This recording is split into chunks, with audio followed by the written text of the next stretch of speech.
Hello दोस्तों, अगर आप कक्षा 9 के स्टूडेंट हैं और आपकी अर्धवार्षिक परीक्षाएं शुरू हो रही हैं, तो आपके लिए मैं पिछले साल के जो प्रश्न पत्र हैं, प्रीवियस ईयर क्वेश्चन पेपर, वो अब मैं लेके आऊँगा।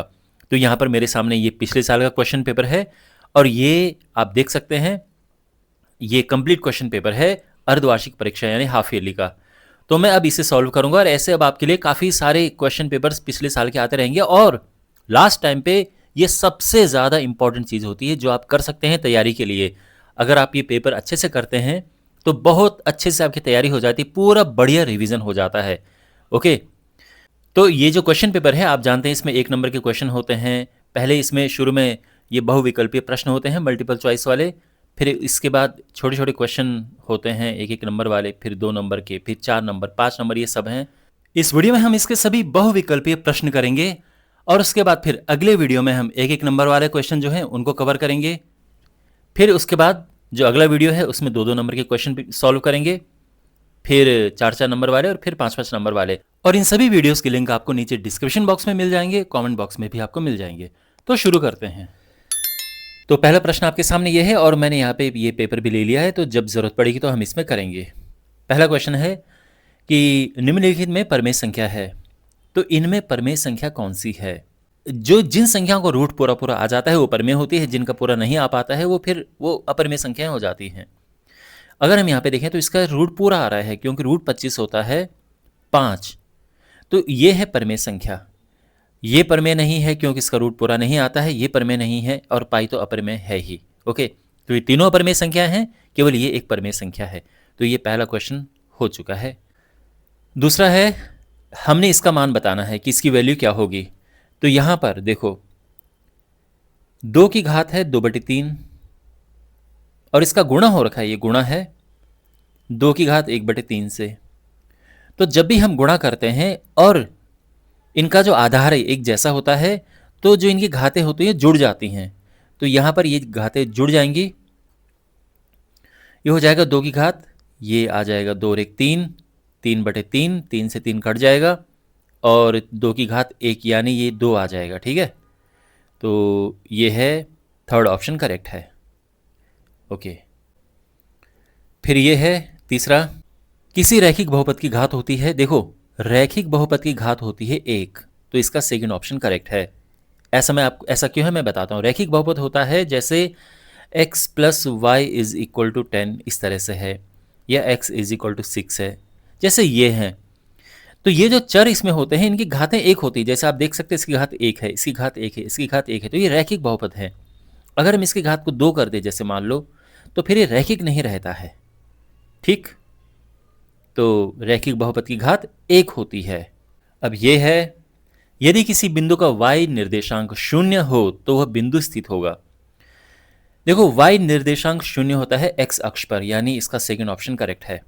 तो जब हमारे पास ये इस तरह से होते हैं और ये है मूल बिंदु, ये x अक्ष है, ये y अक्ष है ना, ये y डैश है, ये x डैश है। तो ये जो x अक्ष है इस पर कहीं भी अगर आप देखेंगे तो y 0 होगा, y निर्देशांक 0 होगा इस पे पूरा, और जो y अक्ष है इस पर x 0 होता है। तो अगर क्वेश्चन में ये हो कि यदि किसी बिंदु का x निर्देशांक 0 हो तो वह बिंदु स्थित होगा, तो x निर्देशांक 0 होता है y अक्ष पर, लेकिन y निर्देशांक 0 होता है x अक्ष पर। इस पूरी लाइन पे y 0 है, इस पूरी लाइन पे x 0 है। देखो x अक्ष पर y 0 होने का मतलब है कि कोई भी बिंदु अगर है उसके निर्देशांक इसमें इस तरह से होंगे, जैसे 2, 0, 3, 0, 4, 0, -1, 0। तो आप देख रहे हैं इस लाइन में आपको हर जगह y वाला हिस्सा 0 मिलेगा। और ऐसे ही जब हम y अक्ष की बात करेंगे तो इसमें बिंदु कैसे होंगे, 0, 2, 0, 3, 0, 4, या नीचे की तरफ आएंगे तो 0, -1, 0, -2। तो यहाँ पर जो बिंदु है उनका x निर्देशांक 0 है, ये है कहने का मतलब। अब ये प्रश्न है, ये बराबर है तो 2√3 + √3। देखो पहली बात तो ये कि आपस में जुड़ जाएंगे क्योंकि ये एक समान तरह की संख्याएं हैं, इनमें रूट वाला हिस्सा एक जैसा है, तो जब रूट वाला हिस्सा एक जैसा होता है तो जुड़ जाते हैं। अब आप ये समझ के चलो कि मान लो कि √3 हम कॉमन ले लें, मान लो कि √3 इसमें से हमने बाहर ले लिया, अंदर क्या बचा, 2 तो यहाँ बचा, प्लस ये आया। अब यहाँ क्या बचेगा, तो देखो यहाँ बचेगा 1। आपको ही पता है जब पूरी चीज़ को हम उठा के बाहर ले लेते हैं तो एक कॉमन बचता है, मतलब अंदर एक बचता है। जब हम पूरा का पूरा बाहर कॉमन ले लेते हैं तो अंदर एक बचता है। इस तरह से अब आप देखें तो ये होता है 3, यानी ये हो जाएगा 3√3। ये करेक्ट है। अगर आप इसको डायरेक्ट करने की देखें तो देखो सिंपल है, जिसके आगे कुछ लिखा नहीं होता है तो हम एक मानकर चलते हैं। अब 2 बार √3 ये है और एक बार √3 ये है, 2 बार √3 ये है, एक बार √3 ये है। ये मान लो कि कुर्सी है तो 2 कुर्सी ये है, एक कुर्सी है, तो कितनी हुई, 3 कुर्सियां हुई ना, तो 3√3 आ जाएगा। तो आप इस तरह से भी देख सकते हैं और ये भी है। अब ये क्वेश्चन है, एक त्रिभुज के कोण 2, 3, 4 के अनुपात में हैं। त्रिभुज का सबसे छोटा कोण कौन सा होगा? ओके, तो त्रिभुज के कोणों का अनुपात ये है। तो यहाँ पर पहली बात तो ये कि अगर आपको शॉर्ट में करना है, बहुत सिंपल तरीका है। 2 बटे, देखो 2, 3, 4 अगर कोणों का अनुपात है, मान लो 3 कोण हैं, कोण ए, कोण बी, कोण सी, उनका अनुपात ये है, तो दिख रहा है ना कि सबसे छोटा ये वाला होगा क्योंकि इसका अनुपात हिस्सा सबसे कम है। तो फिर क्या करते हैं, अगर हमें ये कोण निकालना हो तो ये ऊपर लिखो, तीनों को प्लस करो, ये नीचे लिखो और गुणा कर दो जो तीनों कोणों का योग होता है। तो आपको पता है कि किसी त्रिभुज के तीनों कोणों का योग क्या होता है, 180 अंश। इसको हल करो तो ये हो जाता है 2 बटे 4, 3, 7, 2, 9 गुणा 180, 9 दूनी 18 और ये 40 हो गया, यानी ये करेक्ट है। समझ गए? ऐसा करते हैं हम। और दूसरा वाला निकालना हो तो इस बारी ऊपर 3 रख देंगे। ये तो कोण ए निकला कि कोण ए क्या है। अगर कोण बी निकालना हो तो ऊपर 3 आ जाएगा, 3 बटे 30 प्लस 30 प्लस 30 गुणा 180। तो देखो, और ये मतलब कैलकुलेट करके आ जाएगा 60 अंश, और फिर अगला वाला आ जाएगा। हमने केवल सबसे छोटा निकालना है। तीनों कोण पूछे हों तो ये कर दो फिर। और आप ये सोच रहे होंगे कि सर यहाँ पर एक और तरीका होता है हमारे पास कि हम क्या करते हैं। देखो मैं इसको मिटा रहा हूँ, ठीक है, आप ये नोट कर लो पहले। यहाँ पर आप ये सोच रहे होंगे कि सर ये भी तो तरीका है, कोण ए, कोण बी और कोण सी में अनुपात है 2, 3 और 4 का अनुपात। तो हम इस तरह से लिखते हैं कि माना हम कोण ए ले लेते हैं 2x, कोण बी ले, है ना 2 यहाँ पर है तो 2x, कोण बी ले लेते हैं 3x, कोण सी ले लेते हैं 4x। अब तीनों को प्लस करो, a, b और c। जो वैसे आप जानते हैं कि तीनों कोणों को प्लस करके 180 आता है ना। तो a, b, c की जगह पे ये रखो, 2x plus 3x plus 4x बराबर 180, 4, 3, 7 और 2 9, 9x हुआ 180 और इस तरह से x आ जाएगा, 9 से भाग देंगे, 9 दूनी 18, 20 आ जाएगा। अब x अगर 20 आ गया तो बस ये निकल जाएगा, इसमें 2 गुणा 20 करके ये हो गया 40, इसमें 3 गुणा 20 करेंगे ये हो गया 60 और 4 गुणा 20 करेंगे तो ये हो गया 80। समझे ना, x जो निकला वो हमने यहाँ पे रख दिया। इस तरह से तीनों कोण निकल गए हैं। तो अगर आपको तीनों कोण निकालने हैं ये तरीका ज़्यादा अच्छा है। लेकिन अगर एक कोण निकालना हो, अगर मान लो क्वेश्चन यहाँ पर ये होता है कि सबसे बड़ा कोण क्या होगा, तो आप देख रहे हैं कि कोण सी सबसे बड़ा है, तो 4 ऊपर आएगा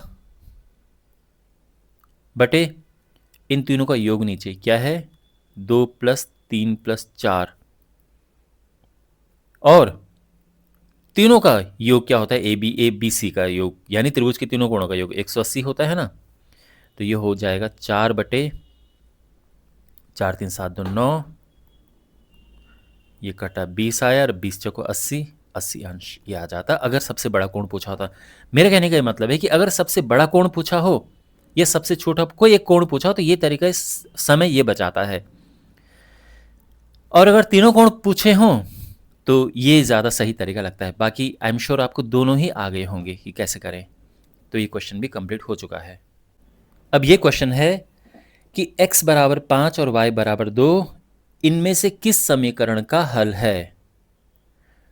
तो हम क्या करते हैं, ये x और y का मान इसमें हम रखेंगे, जो संतुष्ट करेगा, जो बराबर आ जाएगा वो आंसर होगा।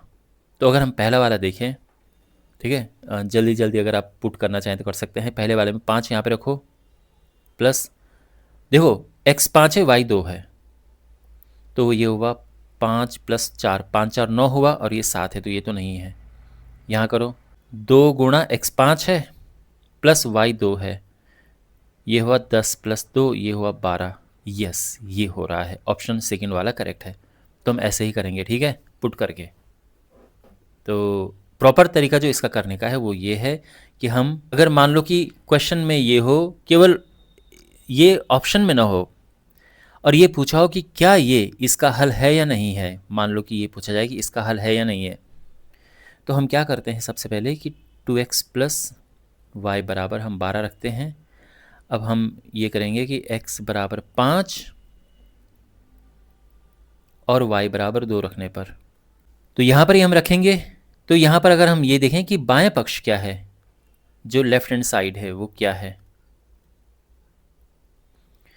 2 गुणा x 5 है और y है 2, 10 + 2, और ये हो रहा है 12, और ये आ रहा है दायां पक्ष। तो इसीलिए x बराबर 5 y बराबर 2 किसका हल है, 2x + y बराबर 12 का हल है। ये इसको करने का प्रॉपर तरीका है। देखो मुझे आपको प्रॉपर तरीका भी बताना है, क्योंकि हो सकता है क्वेश्चन आपके पास मल्टीपल चॉइस में ना आए, तो यहाँ पे आप सीख भी रहे हो साथ में, ठीक है।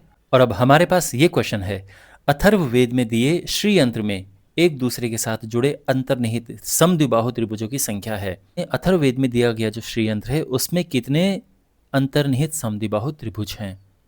देखो किस यंत्र की बात हो रही, मैं आपको बताता हूँ। तो अपने सामने आप ये देख सकते हैं कि अथर्ववेद में जो श्रीयंत्र बना है वो इस तरह से है। कहीं कहीं आपको इस तरह से दिखेगा, कहीं कहीं इस तरह से। यहाँ पर जो इसके ट्रायंगल्स हैं ज़्यादा क्लियर आपको समझ आ रहे होंगे, यहाँ पे भी वैसे मैं समझा दूंगा। तो क्वेश्चन ये है कि इसमें ये जो बीच में त्रिभुज आपको दिख रहे हैं ना, ये कितने, इनकी संख्या कितनी है।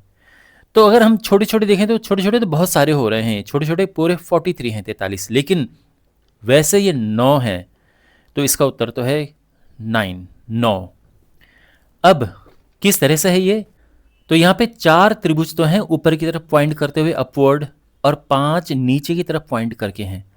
तो मैं यहाँ पे काउंटिंग कराता हूँ आपको। देखो ऊपर की तरफ है 1, देखो केवल पॉइंट्स देखो तो आपको समझ आ जाएगा, 2 है ना, एक ये वाला, दूसरा ये वाला, तीसरा ये वाला, और चौथा ये वाला। और जिनका पॉइंट नीचे की तरफ है, एक ये, दूसरा ये है ना, ये वाला, तीसरा ये, चौथा ये, और पांचवा ये, और इस तरह से ये कुल 9 त्रिभुज बने हैं। ऐसे ही यहाँ पर है, ये ऊपर वाला एक पॉइंट ये है, और जो नीचे वाले हैं 1 2 3 4 5, तो कुल 9 त्रिभुज हैं। तो इस श्रीयंत्र में कुल 9 त्रिभुज हैं। आई होप आपको ये समझ आ गया होगा। तो बहुविकल्पी प्रश्न इसमें यहीं तक थे। इसके बाद फिर ये शॉर्ट आंसर वाले एक एक नंबर के क्वेश्चन शुरू होंगे, और ये हम अगली वीडियो में कवर करेंगे। तो इस वीडियो में इतना ही, और जो ये वीडियो है आगे, ये आप अपने सामने भी देख सकते हैं, स्क्रीन पे आपको दिख जाएगा, प्लेलिस्ट भी आप देख सकते हो, उसमें भी चेक कर लेना, और डिस्क्रिप्शन बॉक्स में भी प्लेलिस्ट है। आपको कहीं परेशान होने की आवश्यकता नहीं है, आपको सारे वीडियोज़ मिल जाएंगे बिल्कुल आसानी से। अगर आपको वीडियो अच्छा लगा है तो आप चैनल को सब्सक्राइब करें और वीडियो को अपने दोस्तों के साथ ज़रूर शेयर करें। मिलते हैं अगले वीडियो में, टेक केयर।